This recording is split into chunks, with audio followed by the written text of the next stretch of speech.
আমি বাড়ি থেকে বিতাড়িত হওয়ার পর আমি পাগলের মতো হয়ে গেছিলাম। রাস্তায় রাস্তায় ঘুরে বেড়াইছি, কোথাও শান্তি পাই নাই। তোমার বাড়িতে আমি গেছিলাম, আমার আব্বা আমারে কসম দিয়া তাড়াইয়া দিছে। এই জন্য তুমি ফোন বন্ধ রাখছিলা, আমার সাথে একটাবার যোগাযোগ করার চেষ্টা পর্যন্ত তুমি করো নাই, একটাবার চিন্তা করলা না, আমার কথাটা তুমি একটাবার চিন্তা করলা না।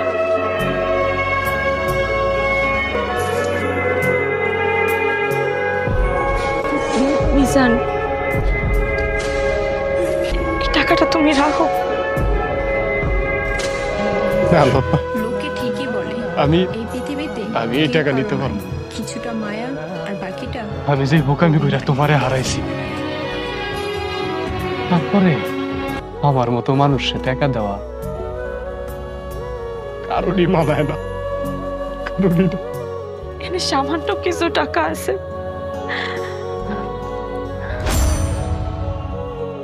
তুমি টাকাটা রাখো মিজান। না লতা, না, আমি তোমার এই টাকা দিতে পারবো না।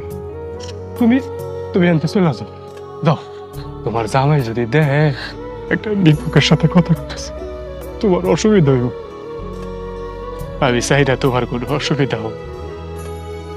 আমি আমি হয়তো এই দুনিয়া থেকে হিলে হিলে একদিন চলে আসবো,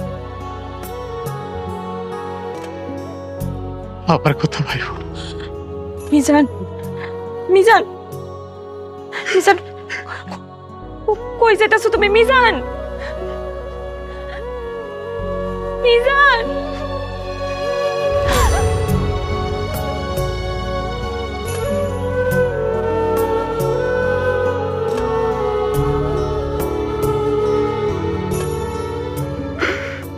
প্রবাসী মিজান, তুমি সত্যি বোকা, তুমি সত্যি বোকা।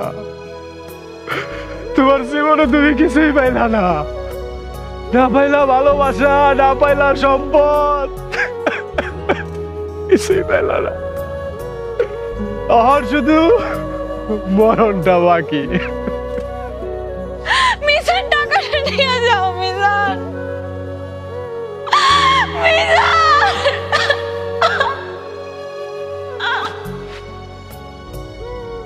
লতা, টাকা দিয়ে আর কি হইব? টাকা দিয়া কি আমি আমার সময় ফিরা পাবো? আমি কি আমার ভালোবাসা ফিরা পাবো? পাবো না লতা, পাবো না।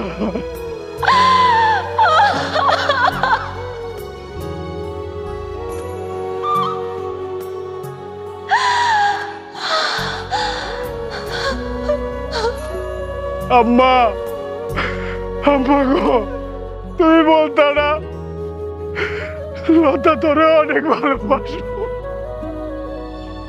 আম্মা, আজও আমার লতা অনেক ভালোবাসে, অনেক ভালোবাসে, আমার কতগুলো টাকা দিতে চাইতেছে।